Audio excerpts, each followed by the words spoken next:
There is no America. There is no democracy. We no longer live in a world of nations and ideologies. The world is a college of corporations, inexorably determined by the immutable bylaws of business. The world is a business. And I have chosen you to preach this evangel. For all my free market healthcare robbing, stock stealing, retirement fund fucking with niggas. Fuck you little credit card scamming, jewelry stealing, crack selling, liquor store robbing motherfuckers. Shout to the homies, Carnegie, OG, Willie Randolph Hearst, Baruch, Rockefeller, the real Rockefeller, my main bitch Leona, pour out a little Louis XIII, Scott Rothstein, Jack Abramoff, hold your head, my Rothschild niggas, let's get this money. I spend my day pimping America overseas, pension for the workers, nigga please, embezzlement, etiquette, private settlement, I'm better with Confederate rhetoric from my mansion in Connecticut, foreclosed with it, close out the tenement, I twist words like a speech impediment, I hope you got good credit bitch, if not better get a new job with benefits, while I play golf with niggas to get cheddar with, new money buys brand new carrots, my old money bunch of great grandparents, you got grills in your mouth, I ain't mad at ya, I own every gold mine in South Africa. Thanks, baby, you made me $1 billion. Plus, I own a building for each one of my children's children. Welcome, Benevidos, Dobro Poshovat. This is Voice of Rebellion Radio with your one and only host, Chris J. Tonight, we are talking about no other topic than what has been the most weighing topic on the minds of people throughout the media, the alternative media, the different spin and propaganda we've seen in the media and alternative media trying to desperately point out what is really going on. That is the Syrian strikes that happened, which that was on Thursday. The United States government launched a strike on a Syrian airfield owned by the Assad government, which severely heightened tensions. And I'm actually kind of surprised that there has not been any more retaliation than there already has. It's been a very wild weekend, and a lot of people talk about how we were probably very close to the brink of World War III. I would say this is maybe the closest we've been since the situation with Yemen and the standoff in the waters around it about 2 years ago. And the tensions are very high right now. Donald Trump has went 100% with the neocon narrative of the invasion in Syria and a regime change, is that he seems to have done a major 180 compared to some of his earlier statements. And if you look back about 4 years ago, Donald Trump seemed to be a pretty vocal opponent of the idea of regime change in Syria. Now he became a vocal, or he seems to be pretty adamant that regime change might be a possibility. And this is not good news for the world right now. This means that, with Trump, we knew he was going to do this, but it's now that his last followers, or a lot of his followers right now, have jumped off the train, the Trump bandwagon. You even have people like Paul Joseph Watson who left the Trump train this week.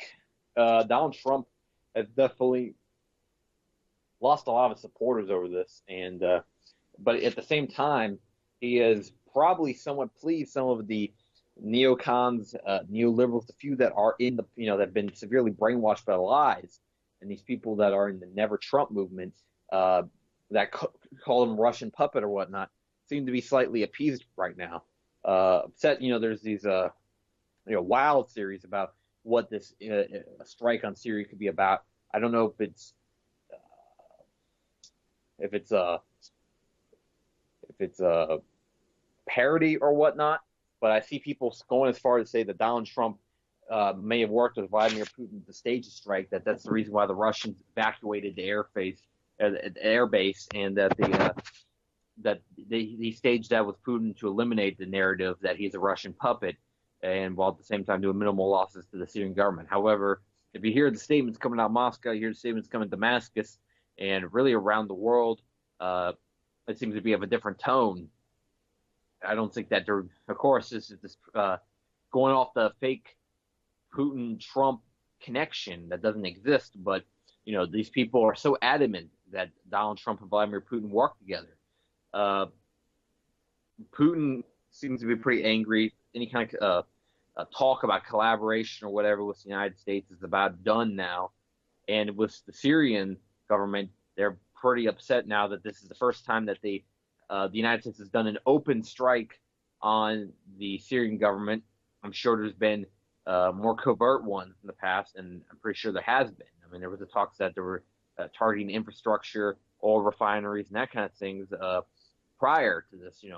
Going back all the way back to 2014, these kind of rumors and which were most likely true came about. The whole farce that they're fighting ISIS in Syria. But now what is scary is now the doors opening towards a full-scale ground invasion, and we could see potentially, a troop movement of 100,000 plus in the next few months or whatnot. I mean, some of the alternative media definitely seems to be thinking that's the case right now. You have like Sputnik, which is a Russian news channel.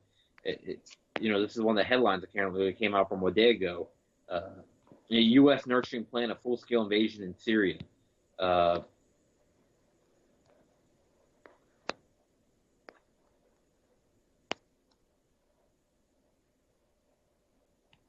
And this is from Luke Rudkowski's website, wearechange.org.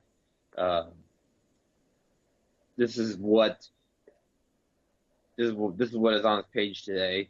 So it's going more into this is the alternative media. You're going away from the Russian mainstream media to their own mainstream media, I guess you could say.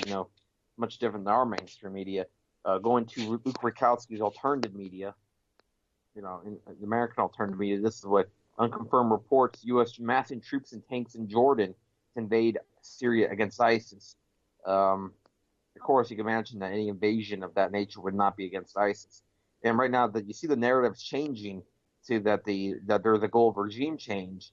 If that is the case, then they won't need to really use the ISIS lie as much. They can say that they're doing both at the same time rather than try to play this game of balancing. Trying to act like that they are there to fight only ISIS, but they don't really have any plans to take out the Assad government.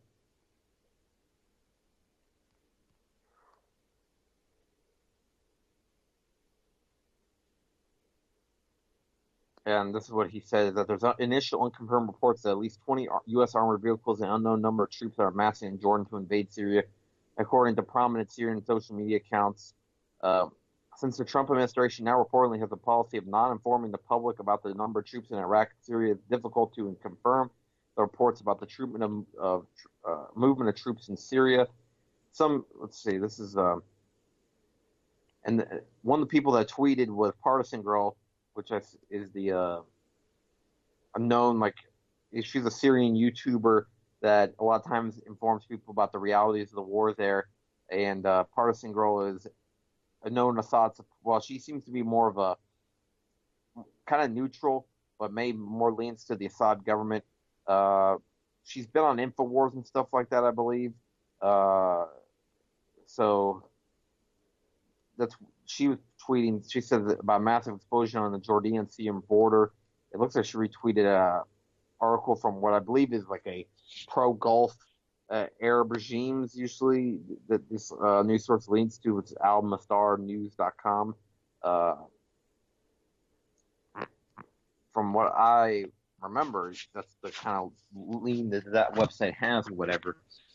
But they do cover a lot of Middle Eastern stuff. That's the thing, is that sometimes you have to go to, or not you have to go to, but sometimes, they'll play more like Al Arabia or Al Mastar News or whatever will play more than perhaps, your CNN or MSNBC. That's right now, CNN's probably focusing on something about like Trump's vacation at the Mar-a-Lago or whatnot.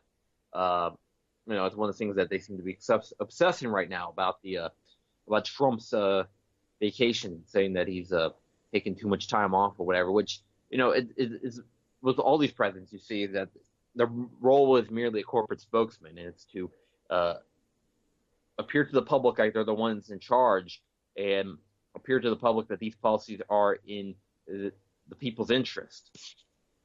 So, Obama was the same way. If Obama played over 300 rounds of golf during his presidential career, Obama, Bush was known for, he made a note. I don't know if that was, that could mean multiple things, but he made a note that he would always went to sleep at 9 o'clock or whatever. That's, that definitely doesn't sound like the words of a hard worker. Is that this idea that that the president is working constantly in the people's interest, that they're working in the people's interest at any time is a lie, but also that they're working constantly is another, thing that can be debunked when you realize, you see, Trump's playing a lot of rounds of golf himself, but they're trying to make it seem like this is something exclusive to Donald Trump. I don't know. Again, it's very weird. The mainstream media's attacks, may not attacks, but definitely it's lean against Donald Trump.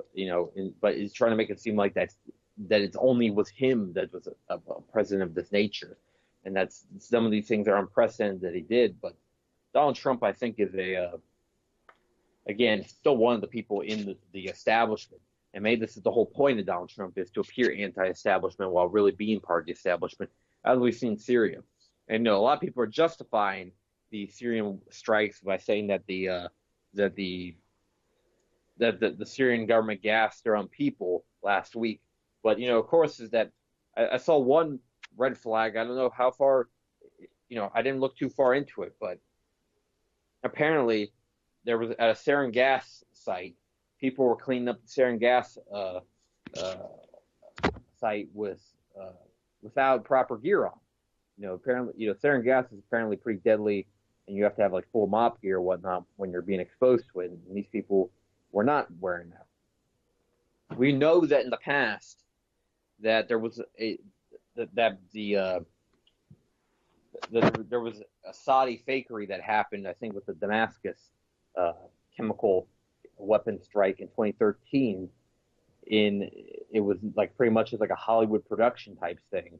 It was done in that nature. And we also know at other times that there has been real chemical weapon strikes inside of Syria, but the rebels have a hold of the chemical weapons. They've been known to most likely possess chemical weapons. And also at the same time, when the United Nations did their investigation in 2013, I believe they didn't find any conclusive evidence that the Assad government gassed their own people, but there was probably evidence. Or, I mean, there was all you could say pretty much about the same that the rebels might have done. I think that's where ultimately who did it in 2013, some of the chemical weapon strikes were probably done by the rebels. Remember that they're being supplied by the United States government. The United States government supplied Saddam with chemical weapons. So who's to say that they didn't supply these guys with chemical weapons? I definitely don't believe that outside of the realm of possibilities that the rebels have weapons of that nature and might have used them.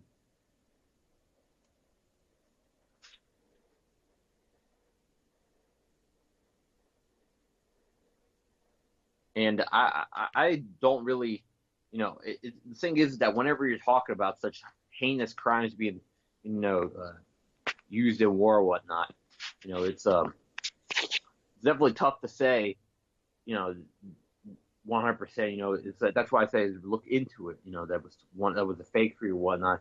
But I don't believe that the Assad regime, and there's no motive for the Assad regime to use chemical weapons, because they're going to draw the United States or other countries into Syria for the war. They know that the United States is looking for any excuse for them to enter the war. The Assad regime has no real tactical purpose of using chemical weapons, and they're nearing a total victory against the rebels. But now, with the United States looking to intervene, that might be reversed, as the United States looks like they're about to save their assets that they spent a lot of money on, which are the Syrian rebels, which, on the mainstream angle, they're trying to tell you that that there's the Syrian rebels, the moderates, and you got the extremists, like al-Nusra, Al-Qaeda, and then you got ISIS. And they're trying to make it seem like it's like a multiple front war, and that like ISIS is fighting the moderate rebels and whatnot. But the moderate rebels don't exist in Syria. it's a myth created by the mainstream media. And in fact, all these rebels belong to extremist factions. They subscribe to Wahhabi ideology and commit heinous war crimes. And one of the horrible numbers that you see in the Syrian war is how many people have been killed. And part of the reason is because the Syrian rebels have used civilian populations as human shields, no doubt.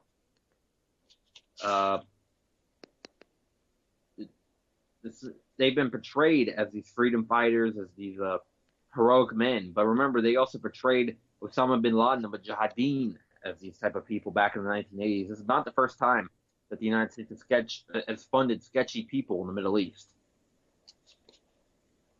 And looking at the, let's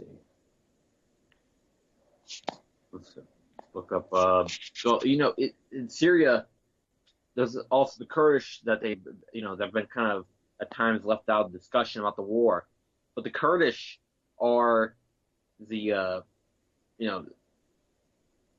been trying to splinter the community in order to try to create further divisions of the country. And then, I think they try to push the Kurdish autonomy narrative a lot in order to try to splinter up Syria, because they know that divided Syria might lose the war. And it would take a unified Syria in order to win a war against the United States, and they'll probably need Iranian help. And that was another thing that's interesting, is that we didn't see more backlash from Iran and potentially retaliation, really from anybody. I know that Russia's most likely not going to retaliate because they don't want to get involved into a war of that nature. A Russia-United States war, it would be the war of all wars, and Russia has absolutely no desire to start that, and they will refrain from using military action, even if it, cost their allies in whatever nature. It's like, this is the mindset probably that's running through Putin's head right now, is that, okay, if they interfere in Syria or Ukraine, that they'll end. The results will be, the entire world at war, many more battlefields and countries destroyed like Syria and Ukraine, rather than, relying on their allies. Hopefully their allies can hold off whatever imperialist aggression, especially Iran and Syria may hold off the United States. And if the Russia stays on the sidelines for that, the war might be able to be contained at least to the region, to the Middle East only, and won't become a war that, that affects the entire population of the planet or whatnot. Still, would be a humongous war, and I would fully expect that if the United States and Iran clash in the Middle East, that the entire region is going to feel it. Probably not just Syria and Iran, but there's a potential that could spill over into Iraq, Yemen, other countries. Also, you have to remember there's already a civil war going on in Yemen between proxies of the United States and Iran, which the proxy for the United States is the Hadi government that was ousted by the people in February 2015. And then you have the Houthi government that took place in 2015, and they now control the capital, and they control a lot of the more populated areas of the country, while the Hadi government controls the larger territory of the country, but it's mostly vacant. The Syrian strikes, however, it definitely had a kind of an eerie feeling. It's almost similar to the 2003. Everybody thought that when the United States went to Iraq, that was going to be potentially World War III. What I have to say about that difference between Iraq and Syria is that Saddam Hussein was for a long time a United States asset, and Saddam Hussein didn't really have good relations with Iran, which is really the bigger target in the Middle East, and it's ultimately the top target when it comes to this whole games that they've been playing in that region, in the Middle East. I don't think that Iran.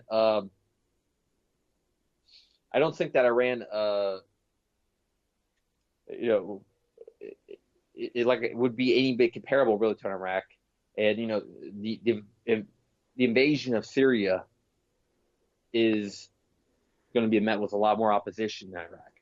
Saddam Hussein didn't have quite as many friends as the Syrian government has and the Iranian government has, and Saddam Hussein was more like almost like him being retired and then going to a new government, similar to what happened in 2011 with Hosni Mubarak was replaced by Mohamed Morsi, as there was a United States asset was replaced by a United States agent. The Muslim Brotherhood, longtime United States ally group, in fact, they created trouble in Syria a long time back in the 1980s, came into Egypt and became their government. It's kind of similar deal in Iraq. It's that went from a United States puppet regime, even though that Saddam had kind of, became a wild card in years before, to another United States puppet regime. And then, if you look into you look at the government that's now there, it's kind of went away from the United States. Now they have like a pro-Iranian government, and Iraq, Iran, Syria have made like a triple alliance in the Middle East, which, that's what I'm saying is that the Syrian government has a lot of friends. They got the Iraqi government, they have the Iranian government. They try to deceive you in the media, make it seem like Assad's practically on his own, that he doesn't have too much support besides a few rogue states or whatever. When he actually has a lot of countries that are somewhat friendly relations with Syria. You have South American countries that are friendly with Syria. You have North Korea, the Russian ally that they have, which is their most important ally. In many ways, Russia's military might be the most powerful on the planet. Because the United States military is like with us. I believe when we're talking with Scott Rickard not that long ago, is that when I was talking with Scott Rickard, is that Scott was saying how our military, is kind of outdated and doesn't, the new stuff doesn't really work. While the Russian government, they have a little bit more up-to-date equipment. So it would be scary to see, the United States, the chances of a war like that, but in the end, the evil entity that is the United States government does need to go. So we get that plus out of it, but at what cost to the world would a war of that nature be between Russia and the United States?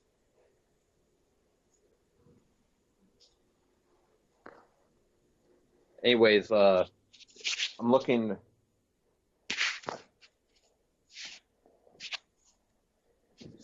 at the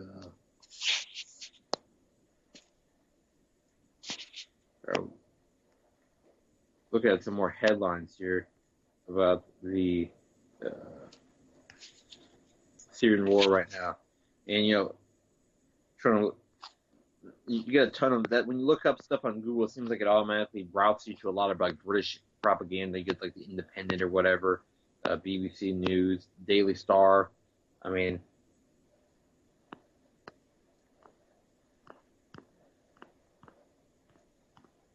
what else would be? I mean, you got the Sydney Morning Herald, which is Australian. It's just like it's not American propaganda necessarily, but still Western propaganda. Sometimes people get duped by that. It's because they think it's not United States media that it's going to be more factual. But the truth is that a lot of times they just push the same propaganda with a more sophisticated spin. And that's how BBC or, Al Jazeera was a different, a more Arabic leaning, but at the same time, it's still the same regime change, imperialist propaganda wrapped up in a different shell.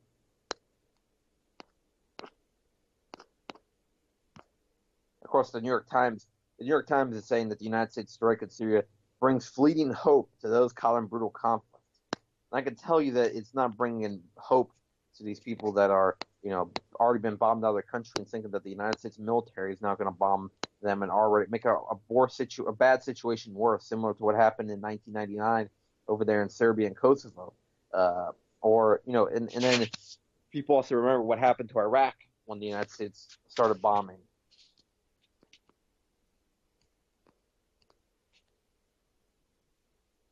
The Iraq, I mean, how many people have been said? There's some estimates that say go like all the way up to 1.8 million were killed during the Iraq War.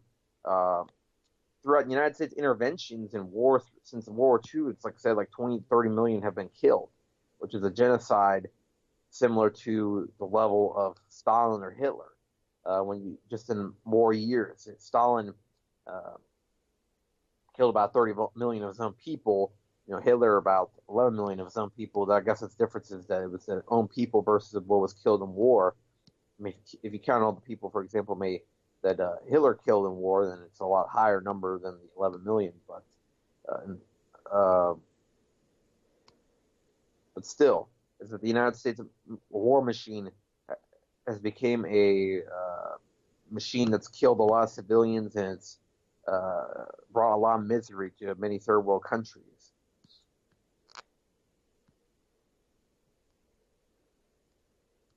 And also Trump's talk of a coalition.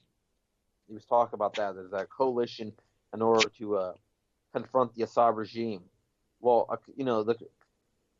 well, that wasn't exact words, but he was talking about a coalition. I think he said to stop the bloodshed in Syria. But when he's talking about that, I think he's now means to go against the Assad regime. And a coalition, the idea of it sounds pretty scary, because it's kind of brings back haunting memories of Iraq and the coalition that was there to do what happened in Iraq.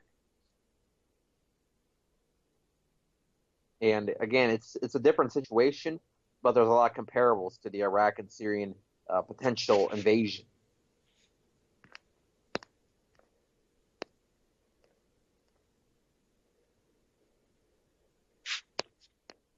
And right now, I mean, the map for the conflict in Syria is that you look into the western parts of the country. Right now, most of it's controlled by the Assad regime, but then the eastern part is still a lot of ISIS territory, but it's mostly vacant territory out there.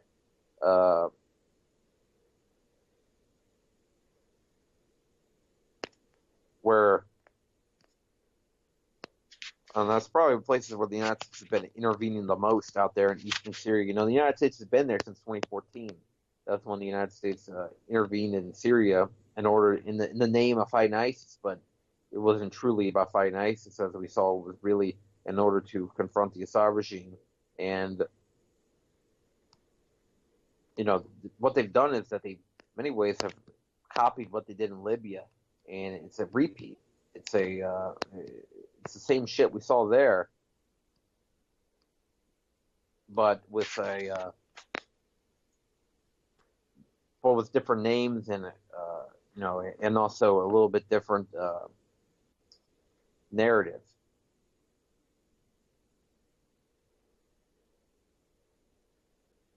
I mean, the narratives changed to, in Libya, it was purely about Gaddafi versus the people. Here, they talk about the ISIS or whatnot. When in reality, Libya, there was groups similar to ISIS that were fighting Gaddafi, similar to how there's a group, ISIS is fighting Assad. However, when it comes to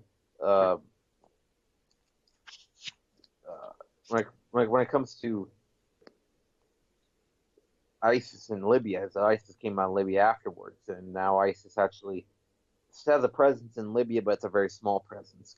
They at one point they had a pretty big presence, what's going away, and I wonder if that the pro-Gaddafi loyalists have anything to do with that.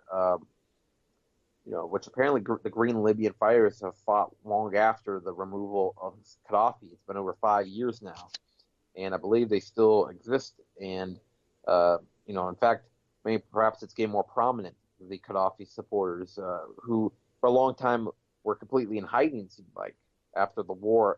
And really, it's been a continued period of war. The Libyan civil war hasn't really ended. It's just been fighting ever since Gaddafi was overthrown.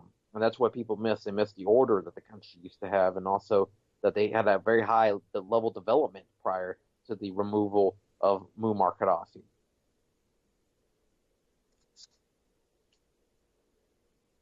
Muammar Gaddafi actually was the, he brought Libya to the highest level of human development, I believe, in Africa, and at the same time, I think it was second highest level of human development in Africa, and at the same time was the richest country in Africa. Yeah, true story. Libya, since the war, has become definitely one of the most troubled countries in Africa. And I don't think that, though, if the United States was to intervene in Syria, that there's going to be much of a power vacuum for long. I think the United States is going to put a puppet regime if they're successful in their aims, but I don't think it's going to happen.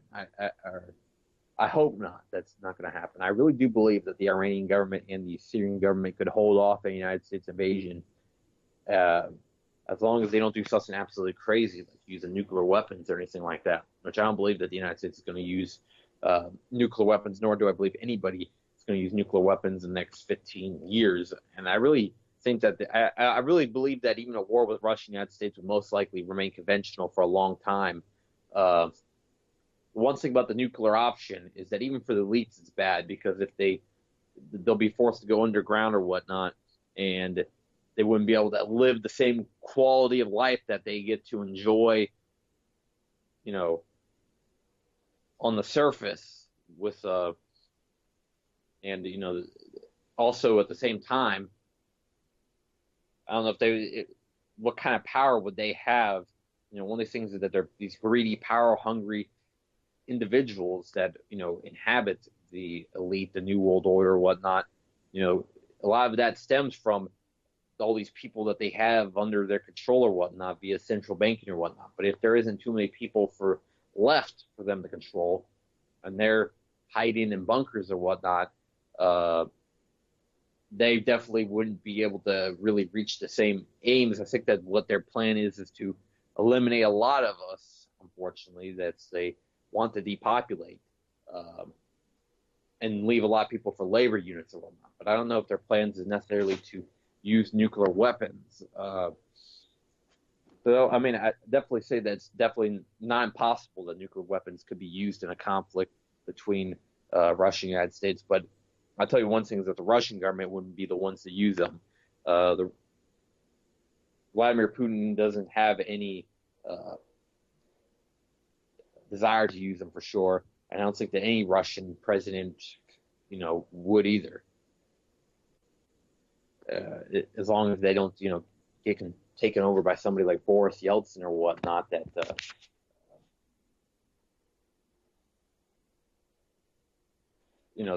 that is ultimately corrupted or to the point where that the elites could use them in a plan like that. But right now, as of the Russian government is right now, I don't believe like there's going to be any kind of nuclear volley between Russia and the United States.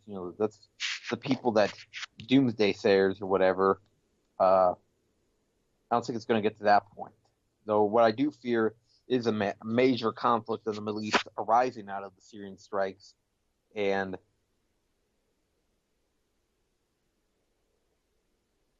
I think that the major strikes, or after the conflict that would arise out of that, would be something pretty ugly, that would probably involve hundreds of thousands of troops getting involved and probably last maybe like 5 years or whatnot before they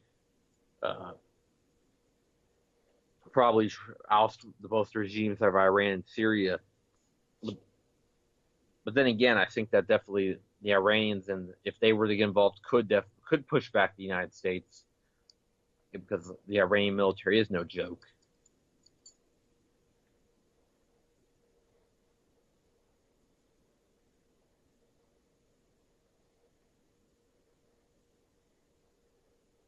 And by the way, if anybody wants to call in, the number is 718-717-8296, 718-717-8296 here at Voice of Rebellion Radio. That's your host, Chris J. Tonight, talk about the Syrian strikes that just happened and what could arise out of it, and why did it even happen? What's all of a sudden the Trump government, not saying that Trump was probably the one that was calling the shots. He probably wasn't the one calling the shots for the Syrian strikes, but all of a sudden they decided, to make this massive 180 when it came to the policy in Syria.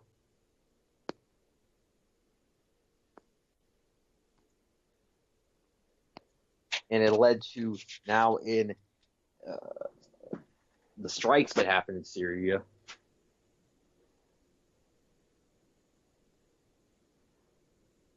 which it's very puzzling, to say the least. That's all I can say. And I don't think that the I don't think that we've seen the end of it, even despite the media propaganda trying to say that this is just a proportionate and temporary thing. I think that we're going to see a continuation of the airstrikes or whatnot, and maybe another one. It's going to probably get more frequent, I can imagine, until the point where we'll be seeing. To the point where there will be probably the talk of probably putting ground troops and other options will be put on the table or whatnot. However, I don't know. I really hope it doesn't come to that point, but it seems to be already happening. And it definitely, Facebook's reaction. What's kind of good to see is that people seem to be pretty adamantly opposed to what was going on.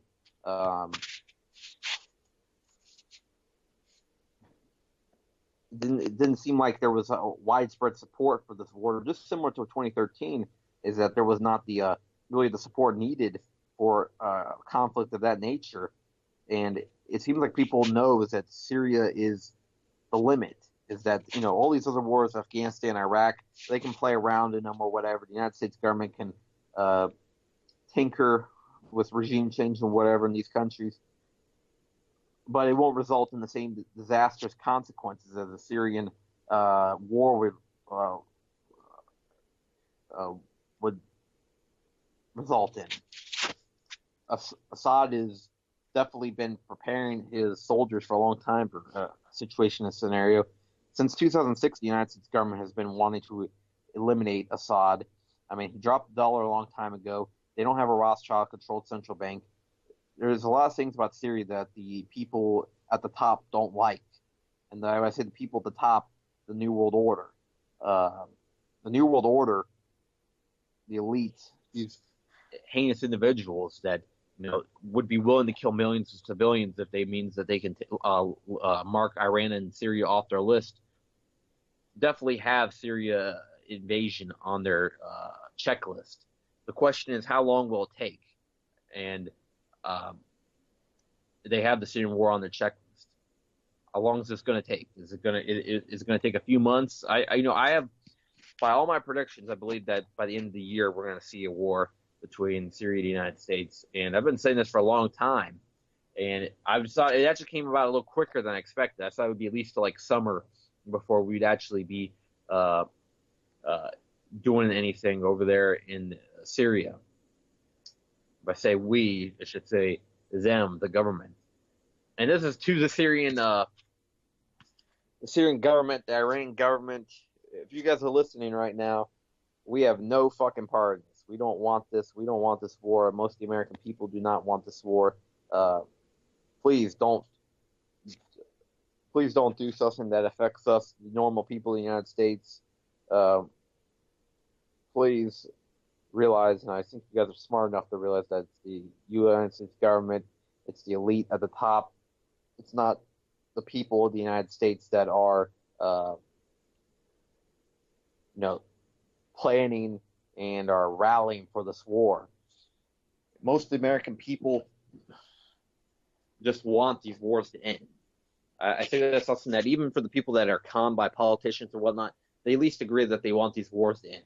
But they don't realize that it's the politicians' fault and that they're part of the game. I think a lot of times they believe that the politicians legitimately fought for these wars to end, legitimately wanted these wars to end, like Obama.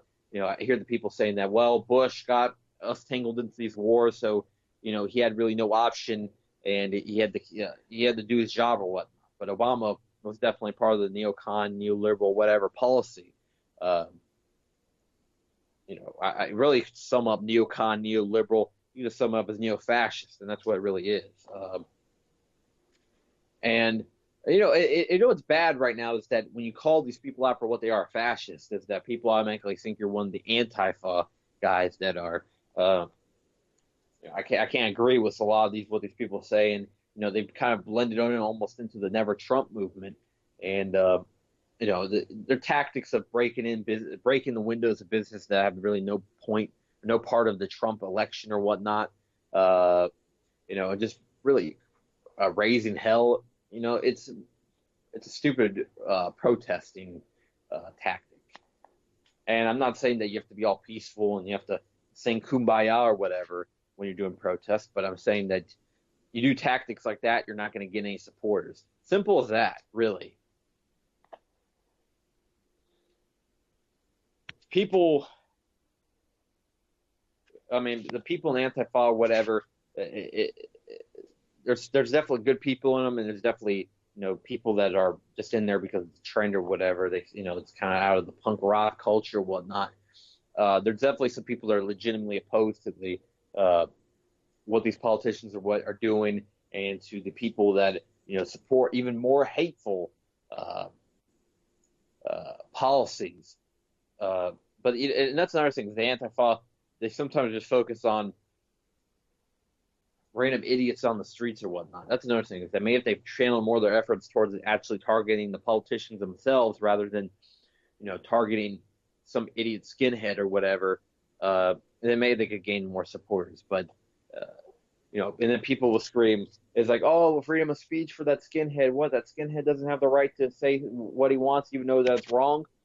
And it is kind of true, is that you're allowed to say what you want under the Constitution. You should be able to spout, but then again, it is crossing. There's a limit, when it comes to what the Constitution says about the freedom of speech, because we talk about libel, or something that, like screaming fire in a movie theater. If you say something that could route up hate or whatever, or inciting hate, I believe inciting hate's actually, I don't know, that's not one of the things labeled in the Constitution or whatever, but that's, I think, what people start to argue, that once you start inciting hate, is that really freedom of speech? But then again, I have to say that that's almost like a gray area or whatnot, is that they're organized. Then it starts going to more like the freedom of assembly. If you start organizing a rally or whatnot in order to commit illegal actions or whatnot, such as beating up black guys or something like that because you're in some far right skinhead group, then perhaps then it would be something that should be cracked down upon. But then I think that would be that'd be more obvious. That would be something that I think most people, that it would no longer be really a freedom of speech issue. But if someone's screaming through a bullhorn or whatever, saying this, screaming through a bullhorn, it's like race mixing equals communism or something like that. Is that I'm pretty sure that's covered under freedom of speech and probably should be allowed. If we start saying, certain political phrases are not allowed, then it starts becoming a very, very slippery slope. Even if it's completely idiotic shit like that, like the people that are still, pretty much modern KKK or whatnot, then they can start going after other people. But then again, you have to realize when that one guy punched Richard Spencer a couple months ago, it wasn't it wasn't like that was a police officer that did that. It was just some dude that did that. So if you say hateful shit or whatnot, and should you be protected from some guy whacking you in the face or whatnot? And then again, I guess it goes into the further part of freedom of expression, is that if you are saying something of that nature, should the state protect you from the violence of whatever people that don't like what you have to say? And I have to say, when Richard Spencer, I can't agree with really anything that guy says. It's weird, is that though some of the people that, the whole political movement that was the Trump supporters, and that a lot of the people the Trump supporters belong to what they called the alt-right or whatnot, and then we saw this massive clash between the alt-right and the social justice warriors, and you can't help but think it seems like the alt-right and the social justice warriors were both fabricated movements in order to further divide this country. At least that's how I see it.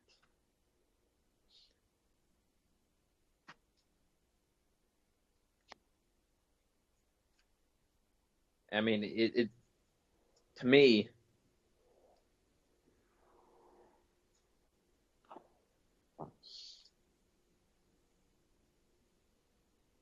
to me, it doesn't. It seems like neither of those movements have really anything useful to say. And one was either they're both for focusing. They're both focused on unimportant issues or whatnot, and seem just create more tension.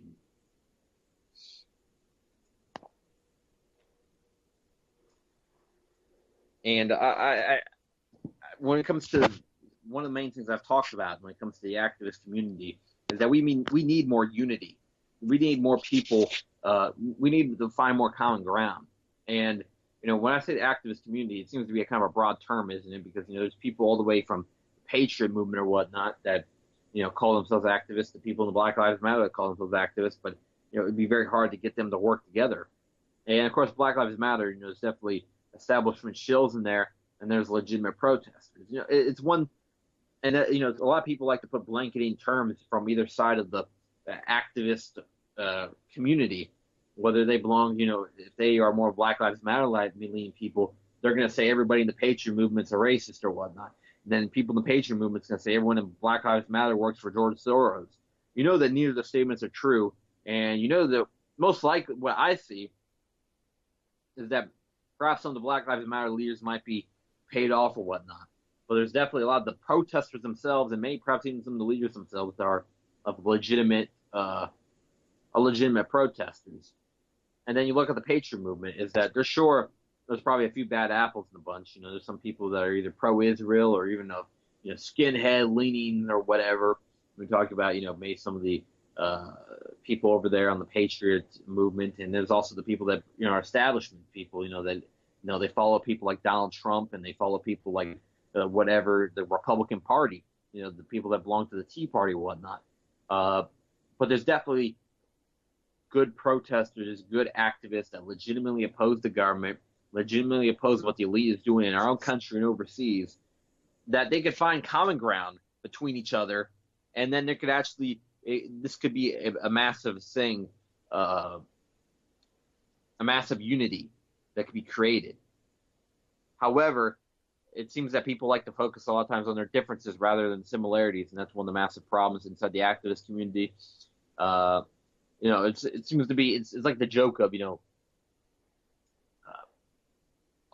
and it's the fault of a lot of times it's the fault of these bad apples. A lot of times that a lot of times they're planted by the government or whatnot. That one side hates the other side, and this goes a little bit further than even like Black Lives Matter versus Patriot movement. The difference between right and left inside the activist community. Is that there's people. A lot of people on the right of the activist community, they follow people like InfoWars or they follow the Blaze. Used to be kind of into the alternative media. Now that they went 100% mainstream now, it's a little bit different story. I remember the Blaze actually used to report against the Syrian war. Glenn Beck was against the Syrian war. I don't know what's his stance now, but I remember he was like supporting Hillary Clinton at one time. And, now that Donald Trump's actually starting the Syrian war, you can't help but think is that if Hillary Clinton was president, the United States would be at war with Syria and still have Obamacare. Now we have Obamacare and we're still at war with Syria. It was the same shit either way. It's the same road either way. It was the same destination. And I think also there's a high likelihood that martial law is not that far down the horizon. I talked about 2015 seemed to be like a staging ground, and the staging was Operation Jihad Helm, and also at the same time the war over there in Yemen was kind of like testing the waters and bringing the tensions real close to like a War 3. And then 2017, now they're actually at the point of War 3. But they start to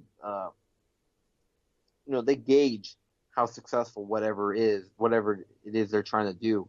And then the FEMA camps or whatnot. They've been operation long before the actual,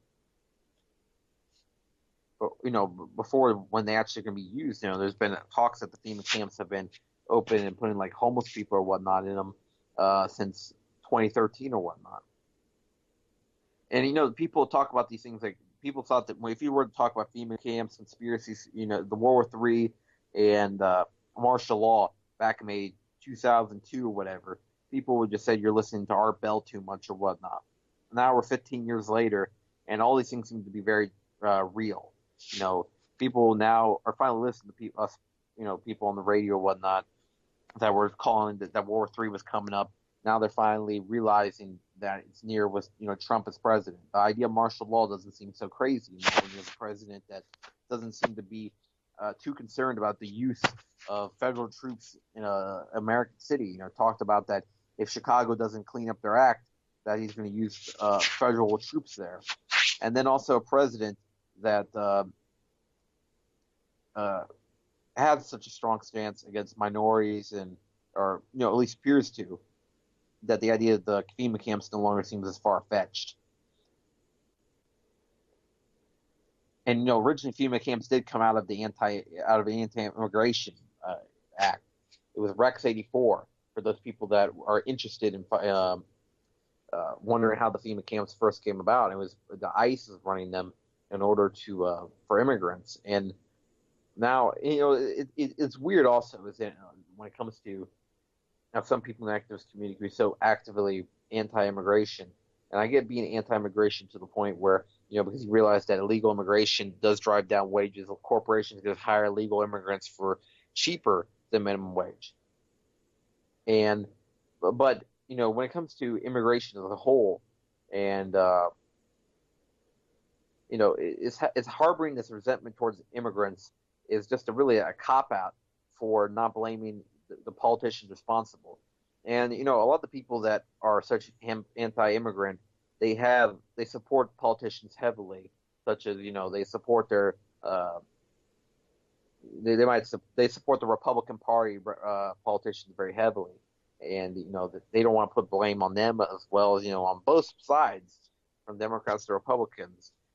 They're all part of the game. And, it's people don't like to look at it that way. It's like when you say that both the Democrats and Republicans are all working together in order to put this fascist tyranny in this country, people automatically disregard it as crazy talk or whatever. People don't want to believe that our democracy doesn't exist and that it's ultimately just an oligarchy. American democracy is one of the first things we're told as a child. So we're told when we're in elementary school or whatever that America is a democracy, and that's what puts us ahead of the world. But then when as we grow up, we start to get more skeptical or whatnot, and a lot of people grow more skeptical, and some people finally wake up to the reality of what it is. Or that sometimes people doesn't take very long to wake up that America is not a democracy, and that America is not free, as we're told. And from a very young age, is that this is the land of the free and the home of the brave. Now, we might have some very brave people, but this is not a free country. When we have the average person chained down by $50,000 of debt from the time that they're born, because our national debt is over $20 trillion.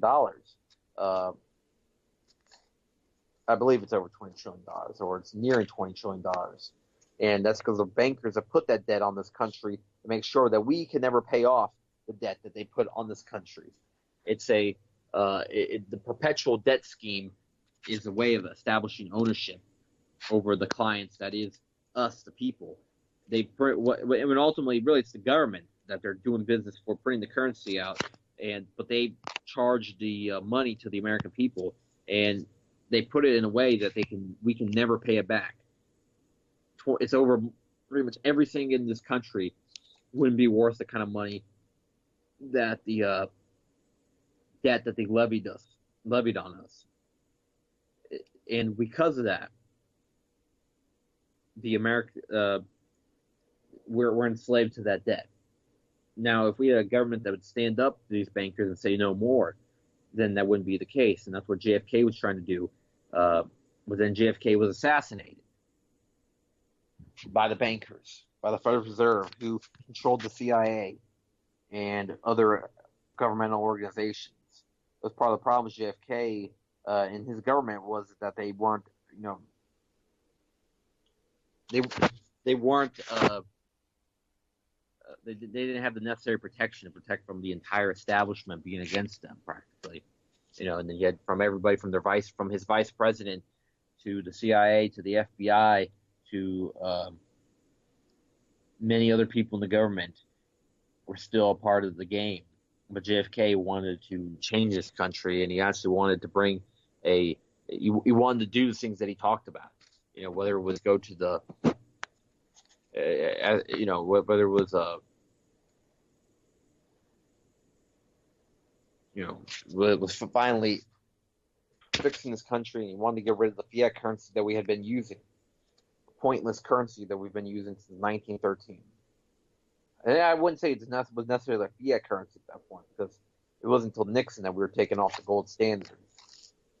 It was a fiat currency, but it wasn't to the level that it is now. Now it's really just based on the commodities it trades in, which is oil around the world. And that's why you see the United States government make such a hard stand against any country that doesn't use the dollar for the petroleum.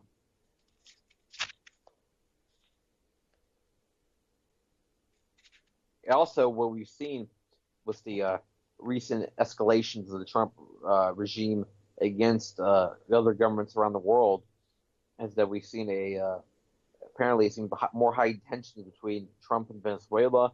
I mean, Trump has played the neoliberal card perfectly, just to the same level that any prior president has. And apparently there was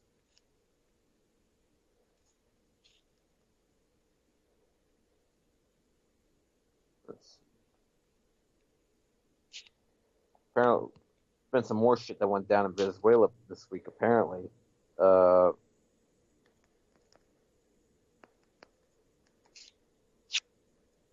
see. Looking at the headlines that was going on.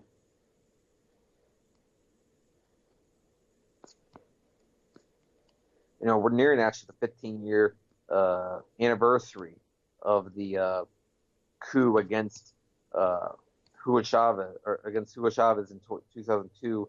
It was April 11th, 2012, or 2002, I meant. And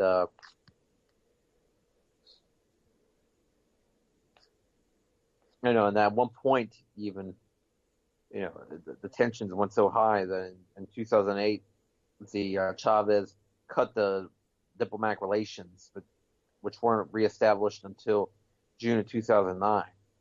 And then in February 2014, 3 American diplomats were left the country on charges of promoting violence. And then more economic sanctions or whatnot have been put down. It's at the point where it's their worst level, in years.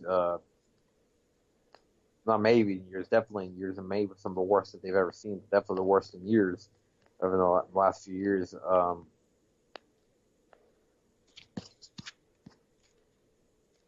I saw some interesting, actually, about Venezuela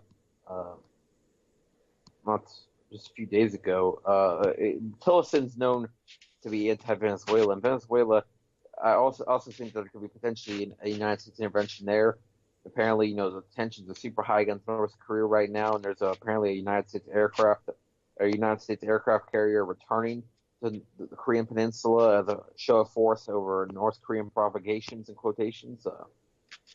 Again, the North Korean provocations, really the United States has been causing provocation. It's been doing provocations ever by the fact that they won't leave the Korean Peninsula.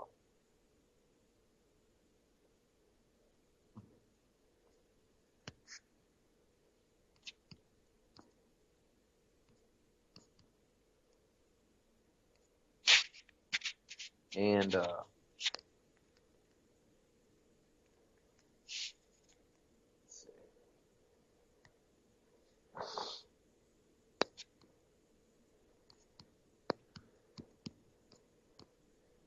trying to look at what was that headline I saw. And this is where Venezuelan opposition protesters turned violent as they set the Supreme Court on fire and threw rocks, petrol bombs at security forces. So apparently shit got pretty real. I think it was like Friday or something like that. Is that these violent protests went down. And I saw something more, though. There was like some people arrested on some kind of plot or whatnot.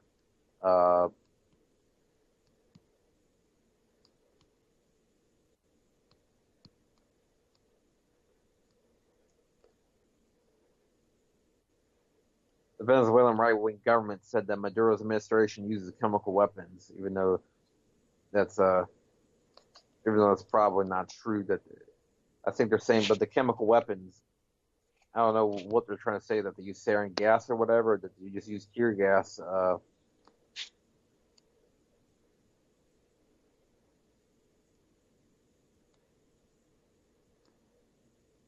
And then all I see right here is that the Maduro administration used toxic weapons to shut down anti-government pro-demonstrations. El Hatilo mayor, uh, which was a Smolansky. Oh yeah, this guy's a Zionist. Smolansky said, one of the mayors said that Nicolas Maduro is beginning to use chemical weapons as they're used in Syria. So they even try to compare whatever that Maduro has used. I really doubt that he's actually using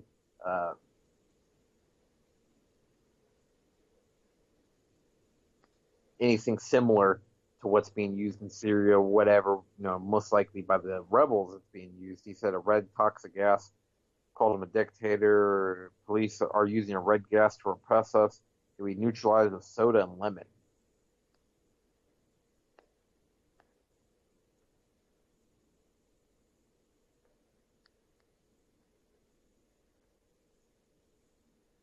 One of the ways they said to debunk that is that first and perhaps most obviously because hundreds of people would have instantly died if the alleged red toxic gas was a chemical weapon as used in Syria. Even though it wouldn't be instantly, I think you have a few minutes before that stuff kills you, whatever that they use in Syria is sarin gas that they use, that the rebels have used or whatever, and that they accuse the government of using. And there's definitely been use of, and there was also, I think, like chlorine, like the one that they used in the pool, but in like gas form. I think they used against people there in Syria, but that was ISIS. I think they used that. And of course, they didn't bring actually any real proof of whatever so-called alleged chemical weapons used by the Maduro government.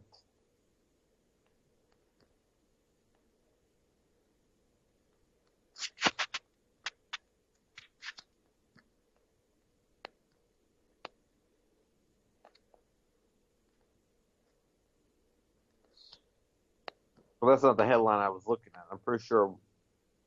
Let's see, this headline as well came in. U.S. pumped 4.2 million in 2015 to destabilize the Venezuelan government. I think they're talking about through U.S. aid.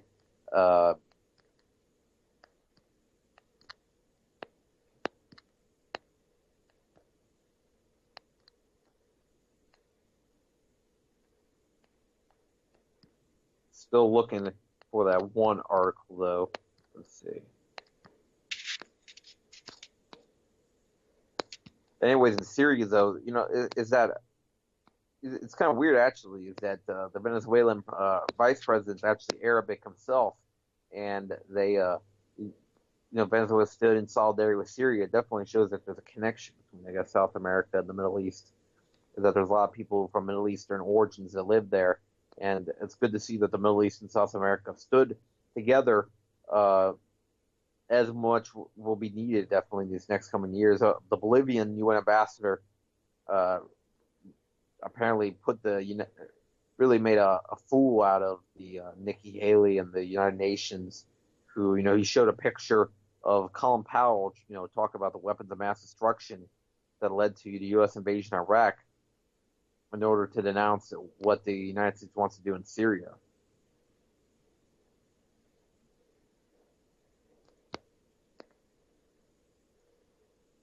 And I think the Venezuelan right-wing opposition says that they headed for the ombudsman office causing violence throughout Caracas. But the ombudsman, I think, is the well-known Tariq Saab. Tariq Saab is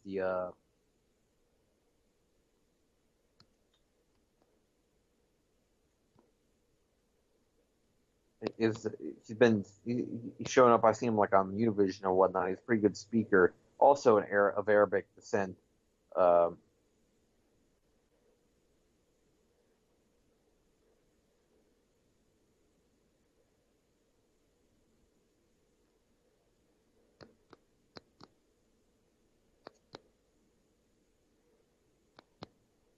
There's been also there was a United Nations meeting the other day. I think this is where that picture, where that moment happened.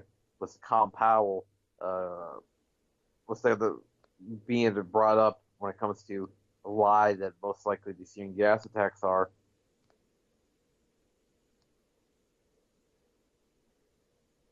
And here it is. Here's the headline I was looking for a few days ago. That's why it was kind of a little bit harder to find.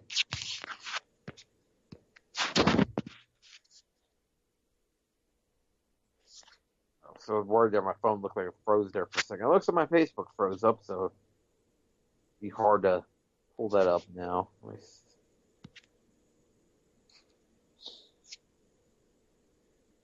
But to all the people listening right now, is that it's very important that we get this information out about Syria while we still have the chance before the actual worst of it starts to break loose, and that there's a major offensive, or that we actually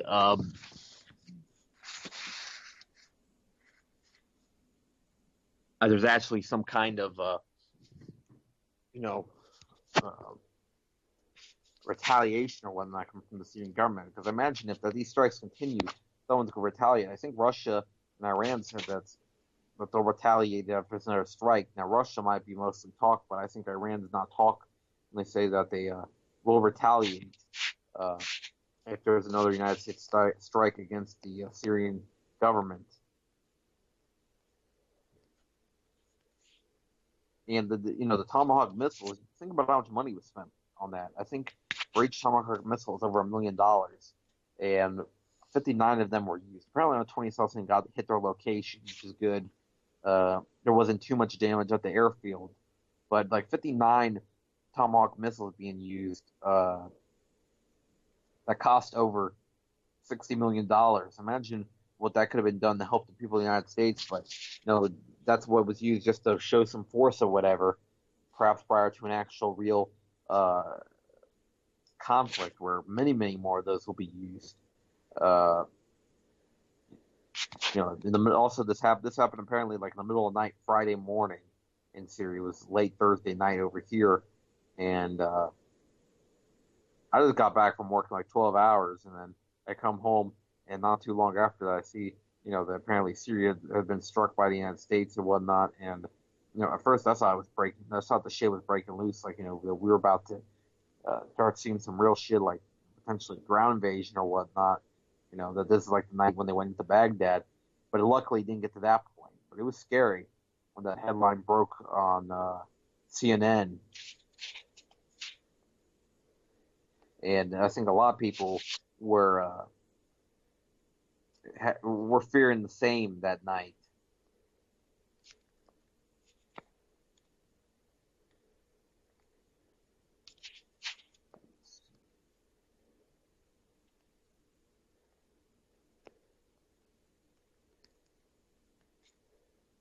And again, like I said, I don't think this is going to be the same as Iraq. I think this is going to be much more serious than Iraq was.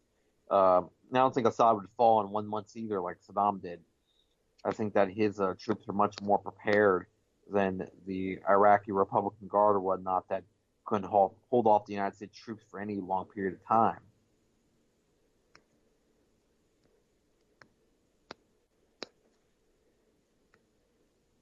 I mean, this is one poll the RT took. 59% of Germans disapprove of the U.S. strike on the Syrian air base.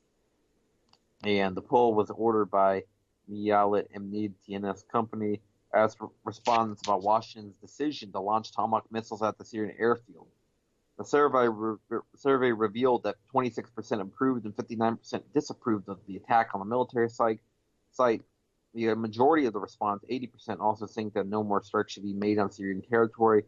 Only 9% would welcome further United States attacks on the country. The United States said the bombardment was in response to a suspected chemical gas attack in Idlib, which Washington claims that Syrian President Bashar al-Assad and his government were responsible for. A total of 59 Tomahawk missiles launched from American warships hit Shait airfield, where it's alleged that the Syrian planes with chemical weapons took off. The Bild Am Santong survey also found that 40% of Germans fear the strike can provoke military conflict between Russia and the United States. Yeah, they very much know what conflict with Russia's like. While 53% do not believe that it is a possible outcome. Meanwhile, German Foreign Minister Sigmar Gabriel has voiced concerns over the escalation of tensions between Moscow and Washington. Build reports citing the minister. Gabriel has also confirmed for international experts to conduct an investigation to the alleged chemical weapons assault.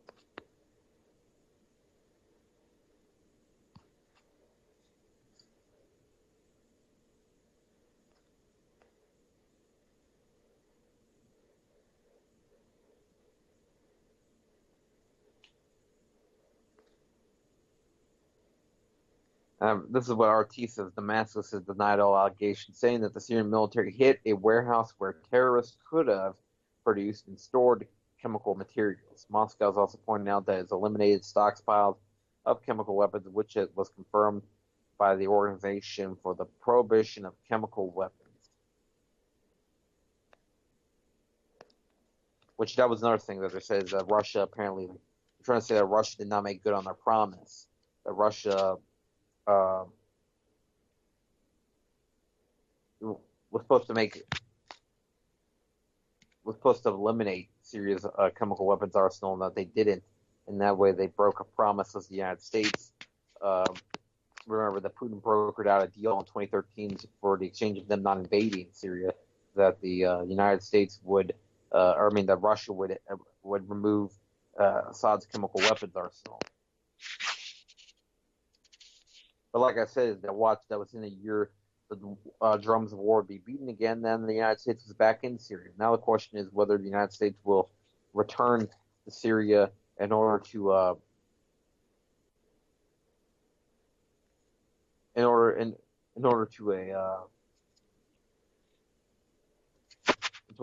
bomb the Assad government, and I believe that's next. And also, the United States North Korea tensions have taken a turn for the worse in the last few weeks, and now apparently there's a nuclear test coming up on the 15th, which coincides with Kim Il Sung's birthday.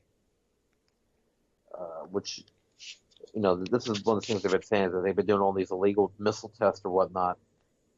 But this is what Tillerson says apparently to Bloomberg. Can't trust anything mainstream media says, but Bloomberg said the United States isn't planning North Korea regime change. It says they're not planning North Korean regime change. And that might potentially, if that is true, that might be potentially because of the nuclear deterrent that North Korea has.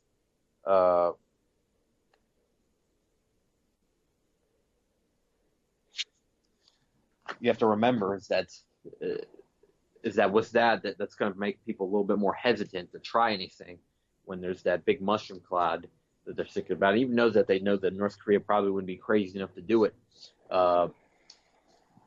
it's not worth trying it, I don't think, for them.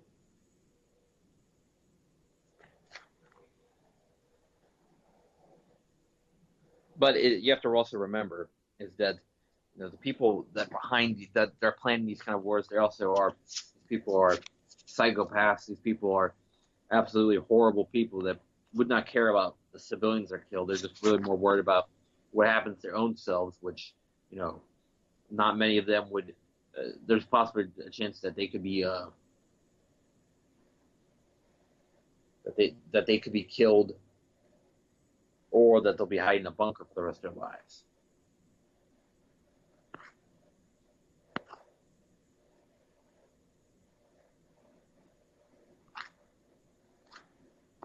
And remember back to George Bush's speeches that he referred to North Korea as part of the axis of evil. And that there's Iraq, Iran, North Korea. So Iraq has been, that's already went down. The Iraq war already happened. But now that Syria is really, the back door to Iran and North Korea, is it possible that nearly at the same time there might be some kind of war that will happen between the two countries? And I think that North Korea is not going to get touched in the long run, because there is the nuclear deterrent. But I think it's going to continue being very simmering hot tensions. I mean, back about 4 years ago, there was these kind of tensions between the United States and North Korea. that ultimately didn't go very far. It ended up, kind of just cooling off, luckily, because it was getting very tense, and there was, talk that, the moment of explosion any day now or whatever. I think it was being said on KCNA, which is the North Korean North Korean state media. At least that's what the American mainstream media was saying. Is that it was that was what was said on KCNA.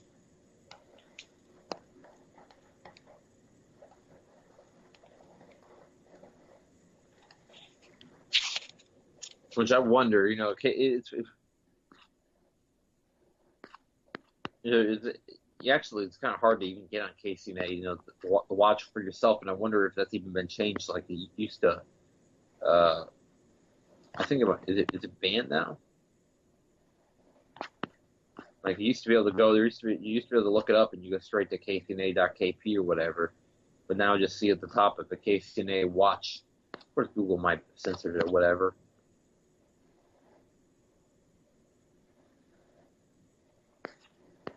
You can go to apparently KCNA.Japan. That's the Japanese version of the website or whatever.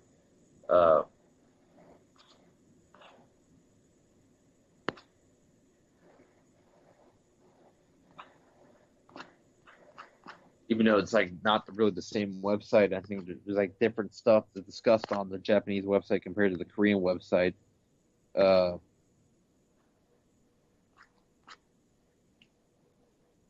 Right now, I think it's very important that the third world countries stand in solidarity with each other, because this is not the time that they can start that this is not the time for for there to be infighting or whatever between allies and whatnot. Even though that's not what's happening, but it's important more than ever that they don't abandon each other. That, for example, Iran, just decides to leave Syria out in the cold or whatever, while they get attacked by the United States. Not that it's going to happen. I believe that if either one is attacked, that the other one's going to jump in. Even despite the fact that that they're one is a Persian country and one's an Arab country, it goes back to what Assad's father said, is that why wasn't Assad taking the side of Iraq because it was an Arab country in the war, is because the war with Iran is because there will be one day where all of the Arab neighbors or whatever will have stabbed them in the back, or I don't know if it's the exact quote. He said that the Arab neighbors will stab them in the back, but Iran will stand by him, or stand by Syria, I think is what he said.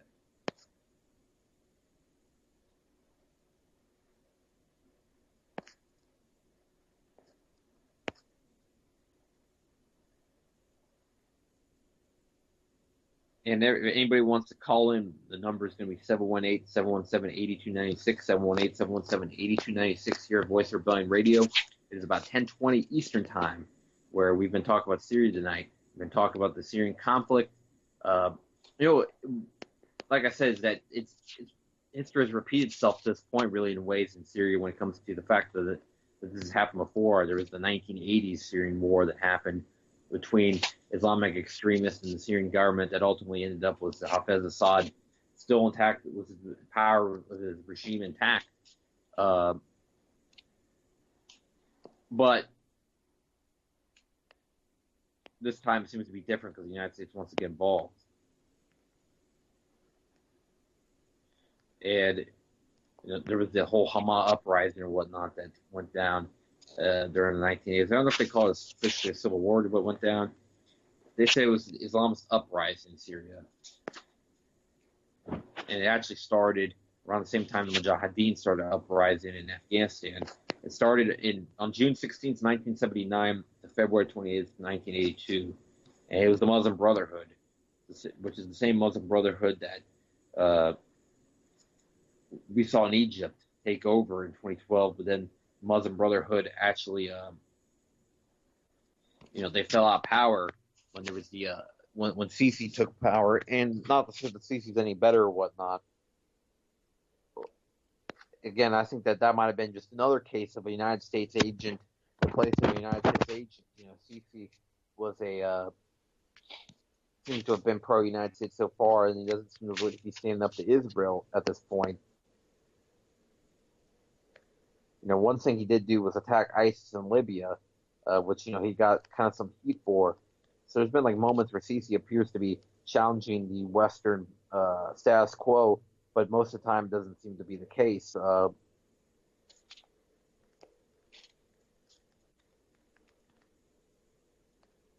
Sisi is the president of Egypt, which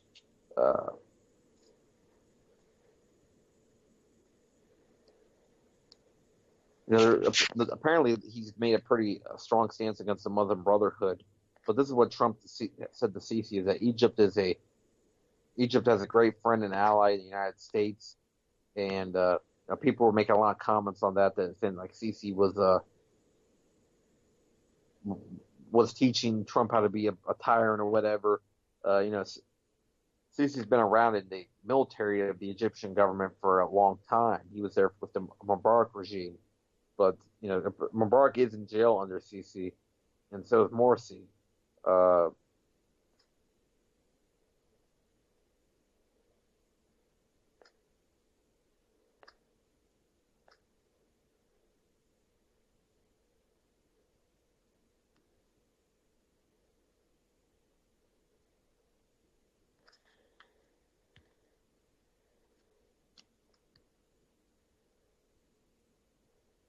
And now, the mainstream media, though, it's of course was the narratives that they pushed in the Middle East or whatnot.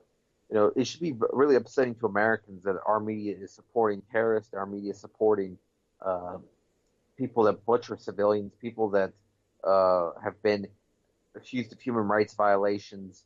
There's so many things wrong with the United States foreign policy, but the United States media should really catch more heat for the way that they've been impartial in covering the war.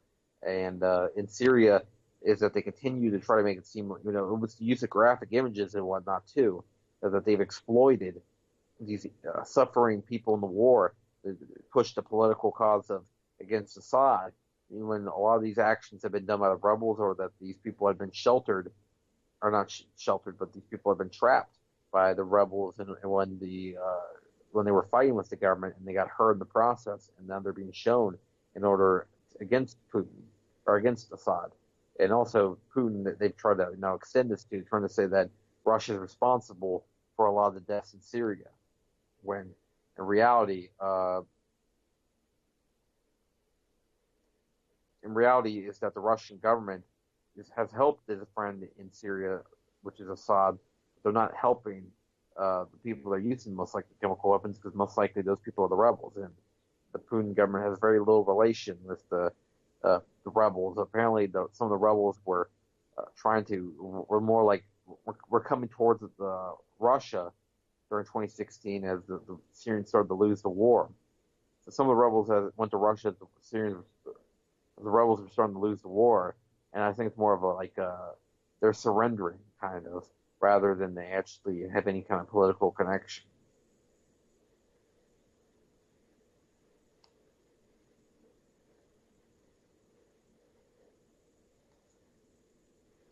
I mean, this is some article I ran into. This is how far it is that they're trying to say that, it's like, when will Assad be handed over to stand trial for war crimes? He has used chemical weapons repeatedly. He's responsible for a civil war that has killed 500,000 people. He's created a humanitarian crisis where more than 5 million Syrians have fled the country for their very lives. And, they're trying to say is that Putin know about the chemical weapons, and what will be the consequences to Putin's lies to the United States. This is what they're saying on WordPress. This is a blog, though, but I'm just saying this is what some of the mainstream bullshit is being spouted out. And it says, of course, he expects the key Sunni Arab allies, notably Egypt, Jordan, Saudis, and most of the Gulf states, to be fully and publicly support President Trump's actions. That's probably true.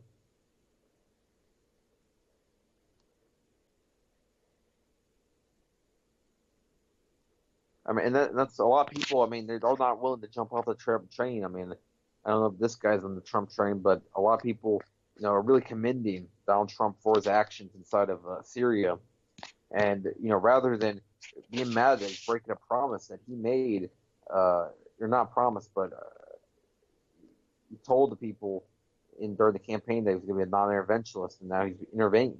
He's being the opposite of what he was talking about all throughout his campaign.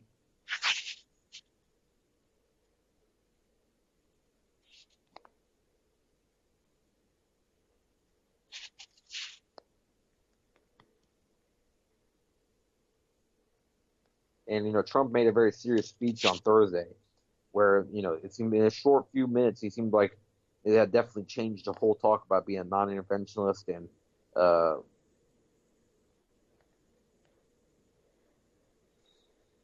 apparently Boris Johnson said something about also that he claims that Trump could bomb Syria again amid threats from Russia. Boris Johnson has claimed Assad is now toxic in every sense, and the United States could bombard Syria again despite threats of all-out war from Russia and Iran. And he says he praised Donald Trump for showing a resolve and willingness that has been sadly missing from the last few years.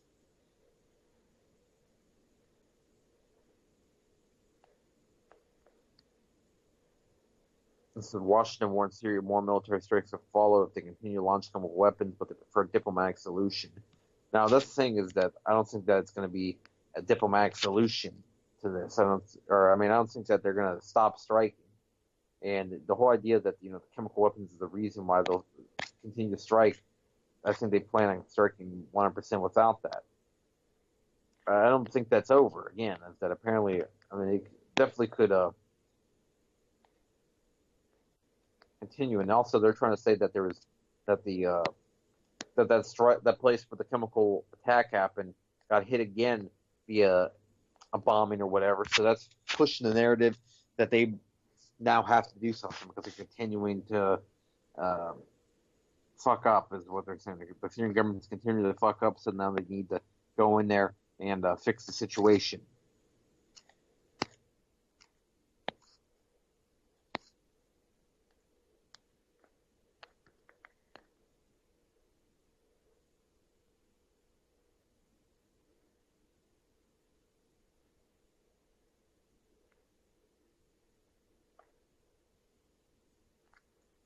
But it's kind of weird. Is that it's kind of hard to tell right now. There doesn't seem to be much of a clue, not too many clues about what's going on. It's like at least the media is trying to really cover up the idea that there's, this might escalate. But I don't think that the Russian Syrian media is really buying this. And it doesn't really appear that it's like that's my hopes is that this is the proportionate response is it for now. That at least for a few months. There won't be any more strikes or whatnot. There won't be any bombings. There won't be any war between the United States and Syria. But I don't believe that's going to be the case. And while Trump has made this big 180 U-turn just about a week. He's went all the way from a few days ago, he was talking about there'll be no regime change in Syria. The Trump administration act that said that there'll be no regime change in Syria to now that it's very much possible. And they do these strikes against the Assad regime. It's very puzzling to say the least. But it's weird. There's also some of those like anti-war in Syria tweets that Trump made have been deleted very suspiciously from Trump's Twitter. And he's trying to cover up, I guess, that the fact that at one point he at least said that he was against the idea of intervention in Syria. And also another thing is that this is similar to Trump's also with Libya. He said during his campaign that he never supported the United States entrance to Libya. But if you look back into 2011, you see one of the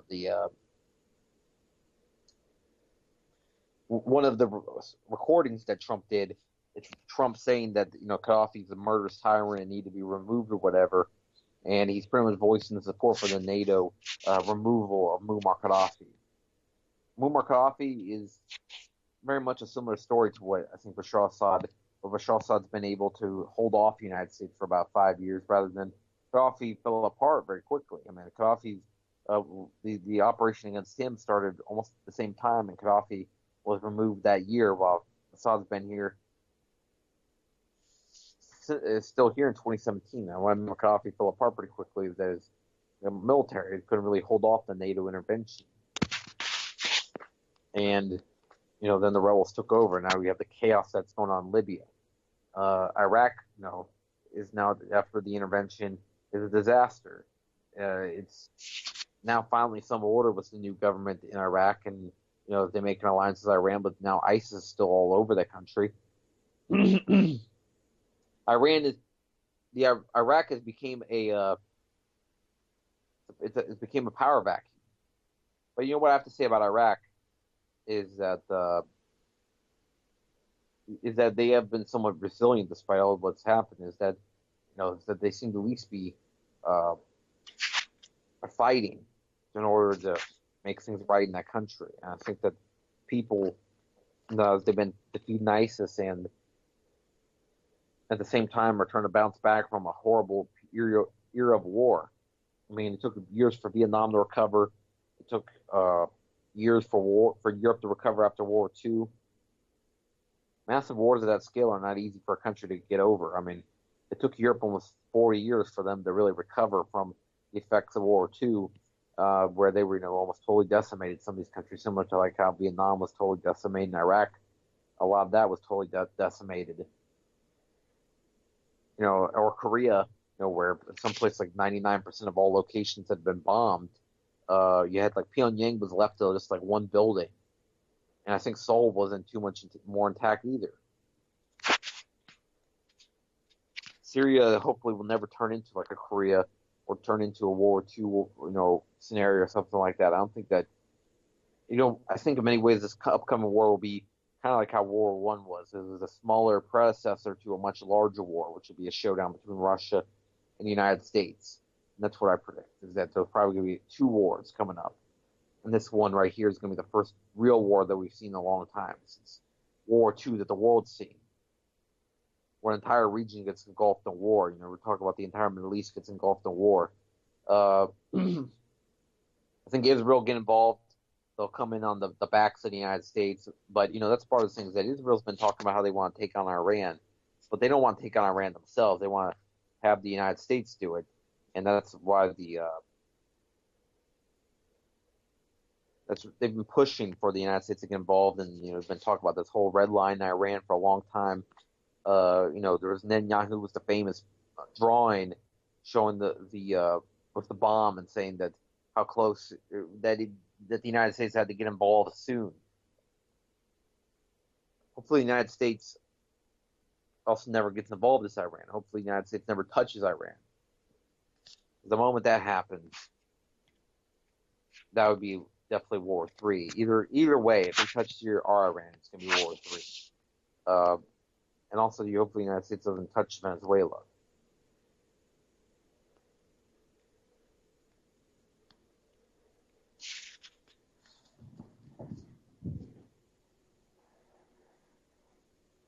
I definitely was kind of nervous, to say the least, when I saw the news on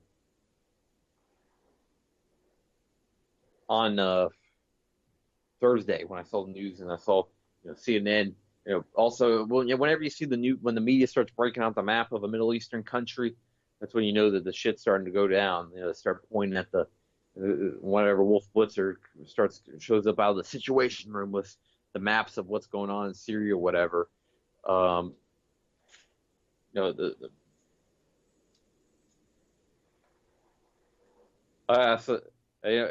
it comes to CNN and these alleged journalists, I mean, it's ridiculous. They're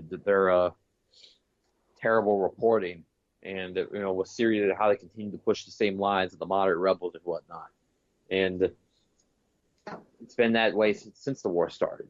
And they did the same to Gaddafi. They did the same.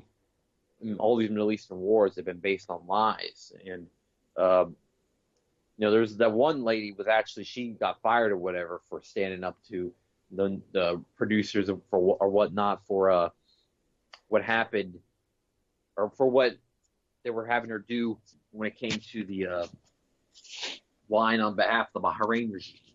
I forgot what was her name. Is that they talk about how Aubrey Martin or whatever left RT over whatever on air, but this happened on CNN.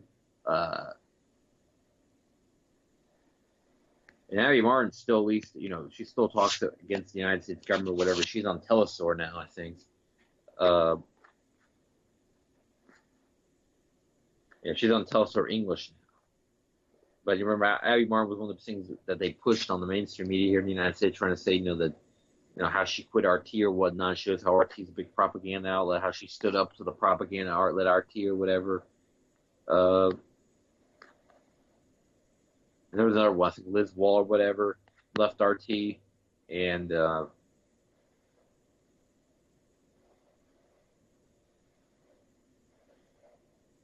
she that continued. That was right about the time of the Crimea situation, and then they used it more as a push like the Russian propaganda narrative.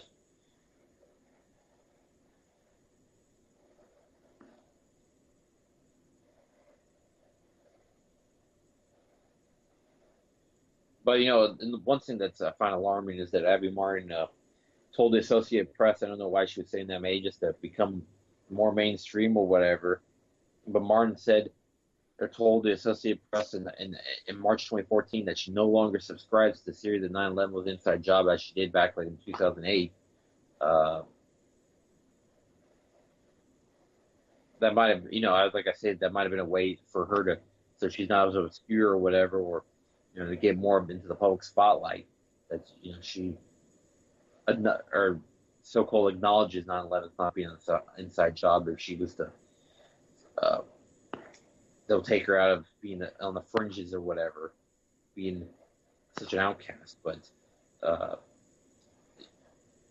she was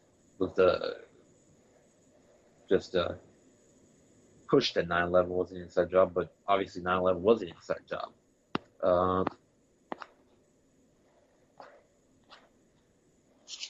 But talk about the reporters versus versus the establishment shills that we see.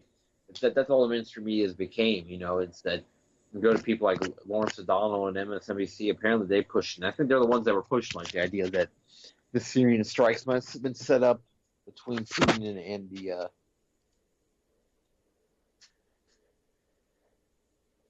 and the United States government or whatever, and that that Trump is still working with Putin. That's what they keep pushing. They push it so hard, and even when stuff comes up that's totally denies that, they still want to continue with that narrative.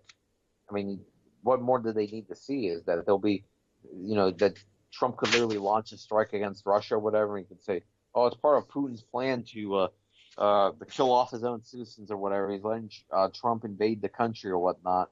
But they see they're still working together. One of the things they like to say is that Putin's oligarch, like the other ones, like the ones that he put in jail, Korodowski or whatever, who was actually working with the Rothschilds. He was partnered with the Rothschilds.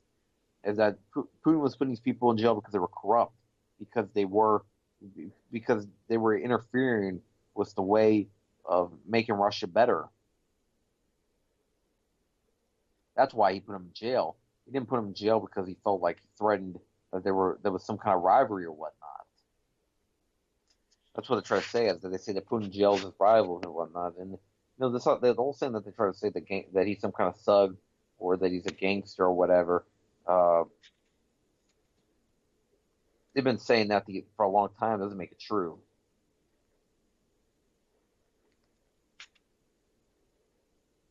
One of the top things that comes into that comes into Google when you type in Vladimir Putin is that he comes with Vladimir Putin, Donald Trump, and that's also what people want. When I put in Vladimir Putin, this is what also comes up in the top. So it's like when people also search for Trump, Syria, Assad, U.S., Russia, Syria war. And it says Putin as a gay clown. There's apparently that picture, whatever, was like Putin with makeup and stuff on in order, when they were protesting the gay propaganda bill that Russia put in 2014.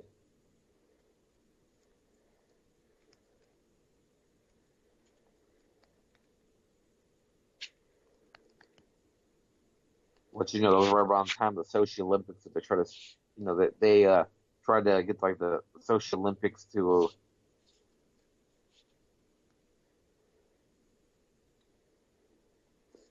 out of there or whatever in order. But this is also, it was actually 2013 that bill was brought about.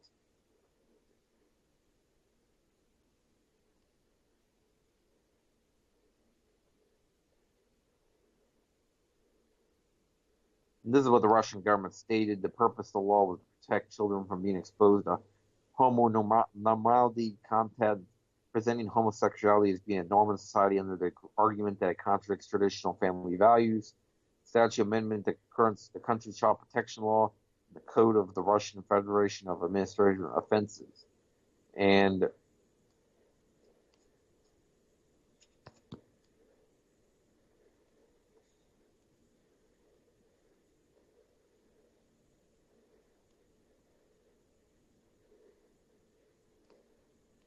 says the Kremlin's backing of the law appealed to the Russian nationalist far right, is what it said on Wikipedia or whatnot.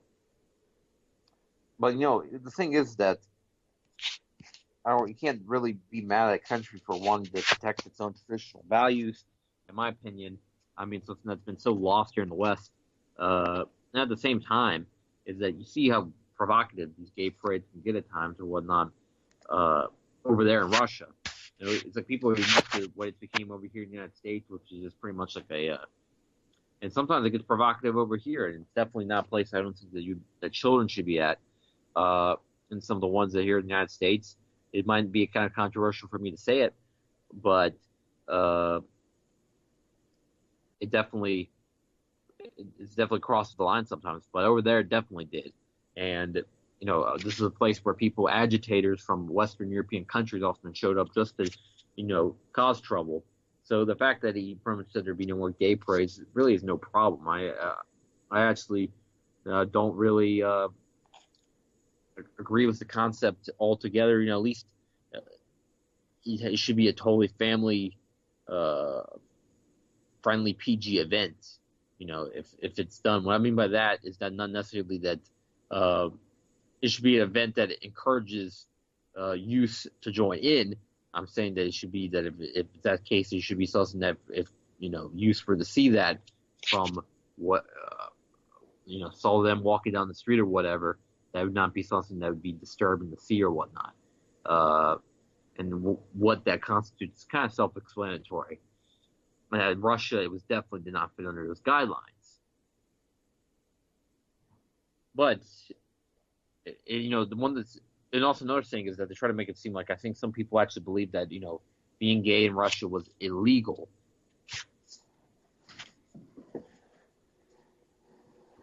Which it's not illegal.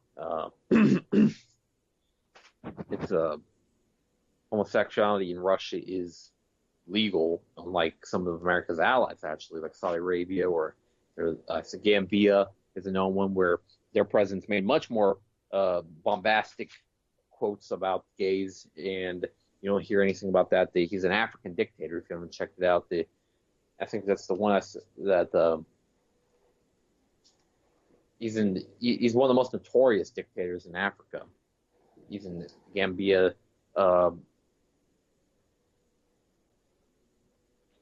And there's quite a few actually in the Gambia that are in Africa. They're pretty notorious that the United States support.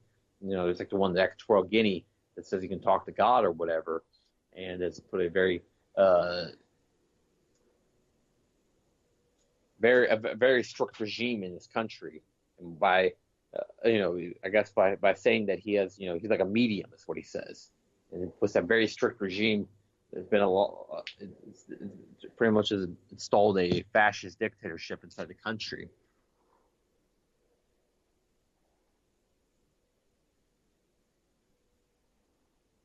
We got about 15 minutes left of the show, so anybody that's wanting to call in last minute or whatever before the show ends, The number's going to be 718-717-8296, 718-717-8296. This is your host, Chris Shea, here tonight, voice of Rebellion Radio, and it's been great being on tonight.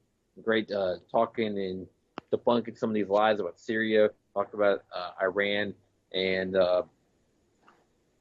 by the way, stay tuned on UCY Radio, and for coming up, it's going to be Nathan Frazier at 11 o'clock, and they'll cap our live programming for the night. Definitely check out some more UCY shows, Primer Time on Tuesday at 9 o'clock with my buddy Michael over there, and I'm going to be trying to get a guest. If I do get a guest, I'm hoping we're on the second week of April, so I'm thinking either the fourth or fifth week of April, might have a guest on at some point. And I'm hoping, I've been trying, that's one of my things I was trying to fix for Voice of Rebellion, and 2017 was that I was going to try to do more guests, because I know 2016 was kind of lacking on guests, and it's kind of something that we got away from kind of with the program compared to when we first started up, is that one of the first things I had was a guest. Within just 4 weeks of my show being on air, I had the Libertarian candidate for governor, Mr. Wiley, came on, and then we had multiple guests in 2014. We had Payday Monsanto on twice back in 2014, which I haven't had in a long time. Definitely be thinking about May at some point to trying to work out something with Payday Monsanto and get him back on Voice Rebellion Radio at some point. Definitely enjoyed these two shows, even though I don't really agree with everything that Payday Monsanto says. Definitely like his music, and I definitely like some of the stuff he has to say. And when talking about Israel, he's spot on, but some stuff like Nazi Germany, whatever, not exactly what I believe is spot on. But we have that's the thing, is that we're allowed to have differences in opinions or whatnot, but as long as we don't squabble and start throwing personal insults at each other, then it's not a problem, And also, as long as we're not saying hateful shit, there's a difference between,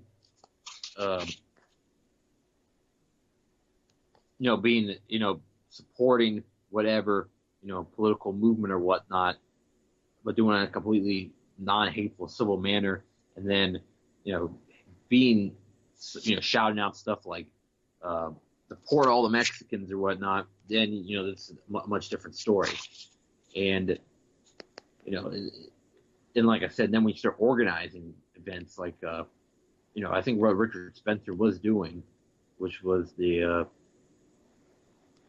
remember there was that March Against Jews or whatever in Montana that, or I think one of his friends did or something like that. But it was in some really small town in Montana. Apparently, there was this march that was being organized. It was pretty dumb in the end, but it didn't really go anywhere. And it was supposed to be violent. I think it was just supposed to be a show of force or whatever. But still, it was that's where you start to cross the line when you have an armed march just against.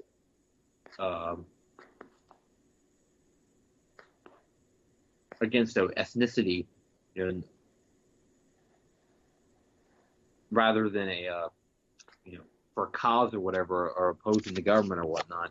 But when you just do it because these people are of a certain ethnicity or speak a certain language or whatever, then that's crossing into the territory of wrong from right.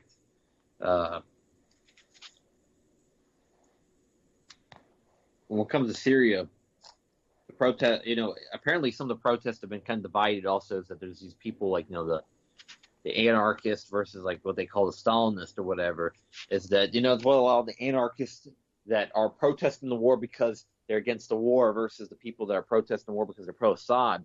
They've lumped the Assad supporters with the Stalinists. And while there are some Stalinists in the pro-Assad community, I don't think that's the majority of them. But it's a catch-all term, the tanky. Is that that these Antifa guys use for left nationalists or whatnot like that? I would definitely probably be lumped into the group of a tanky by these left anarchists or whatnot.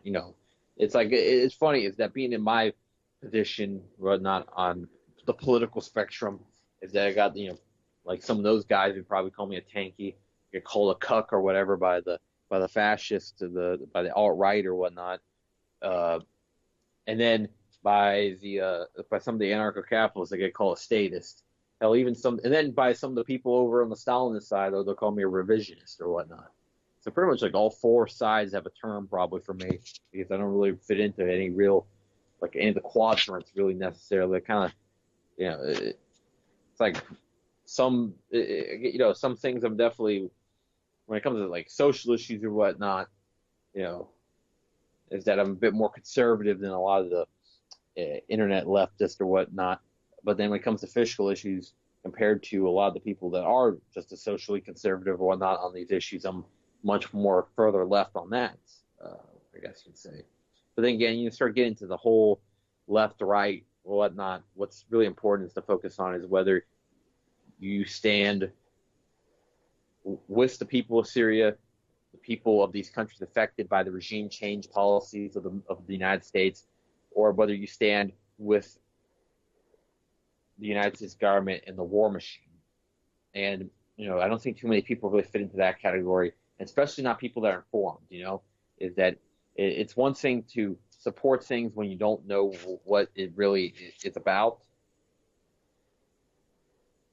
But when you support, but the people that will, I don't think that too many people like willingly support even with people that, a lot of people that are not even that well informed, they know that another war is a bad idea. And obviously so, is that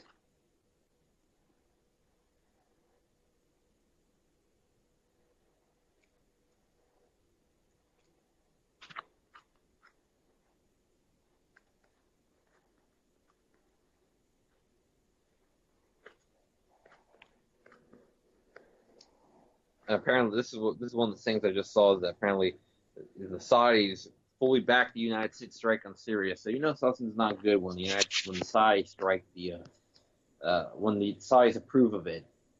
And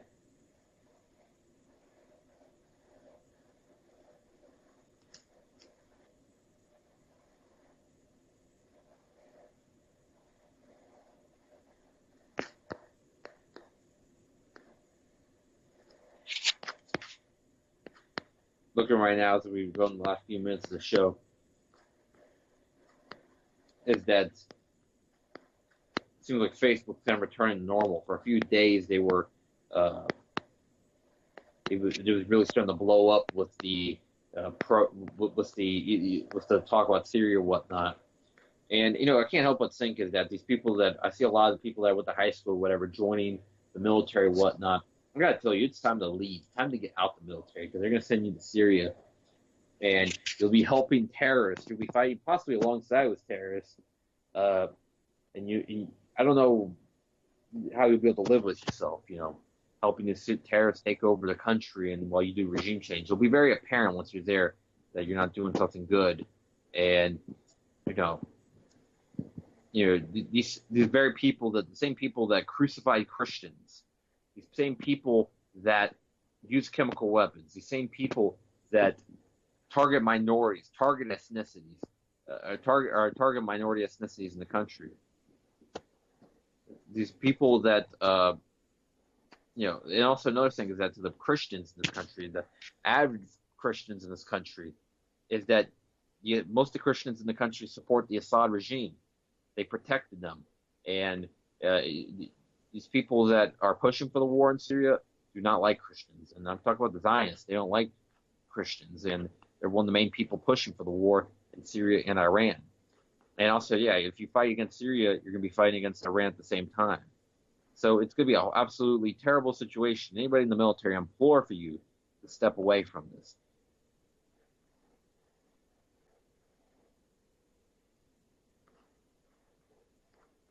Step away from this terrible situation that is the that you'll be getting involved in if you join this war. And I really hope that most of the people that know me for a long time or whatnot are smarter than to remain in the military while this goes on. But I see some people, to join the Marines or what. I know this seems to be a lot of place, the Marines, Coast Guard, or It seems to be a place with a lot of military.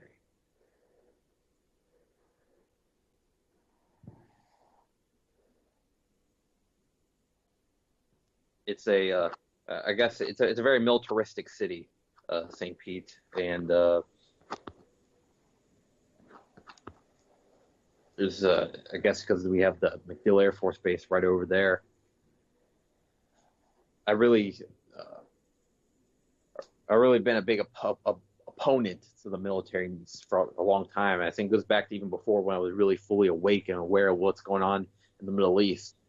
And it's one of my main issues. Is it makes me cringe, to see the recruiters on campus or whatnot, and when you really think of what they're getting people involved into, it almost brings me to the point of actually physically cringing, and these people, they're trying to get people that are 16, 17, interested in the military. 17 signing, you can co-sign at 17. It was apparent. 18, you can sign up.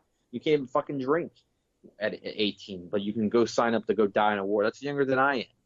And it's weird when I think about that, is that I'm not, look, I'm a smart guy and everything, but I'm not, I know I'm not, there's some decisions that even at my age, I'm not ready to make. And that's a decision that would be way past me. And I know that people are way more immature and less capable of making a decision of that nature. And they're making those people make a decision like that. And they will do that and go die in those wars. That's the thing, is that these people are still kids practically. I don't care, what you say, is that, yes, there's many things that even much younger than 18, a lot of people can do. But there's certain decisions that are not to be made by people until you're in your 20s, let's say. You're not really fully grown up or whatnot. And when you're 19, you're just a fucking kid, in many ways. When it comes to something like that, and you're sending these people to go die in a war. These people haven't seen really anything. They haven't even gotten to enjoy their adult life.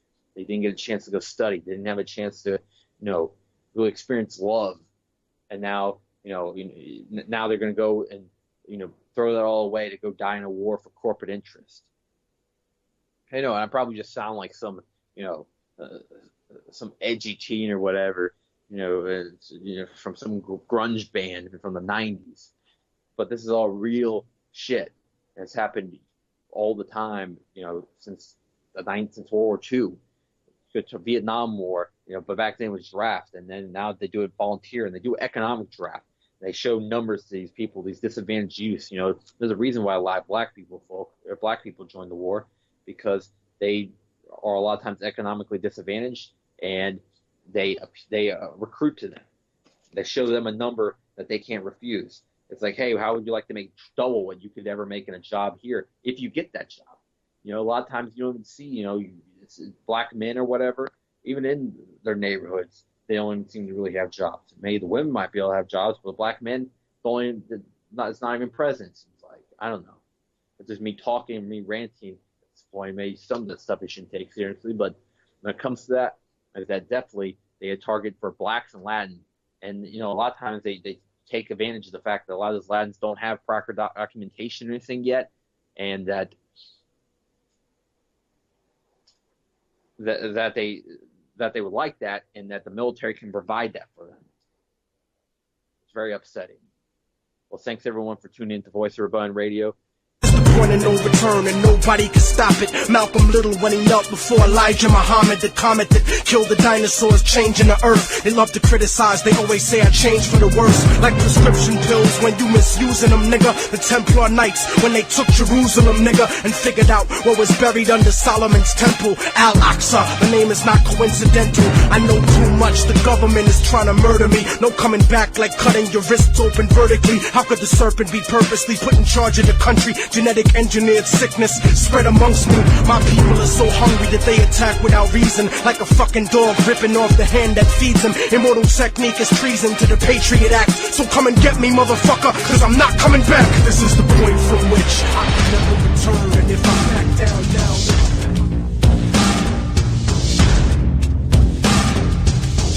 the anti-media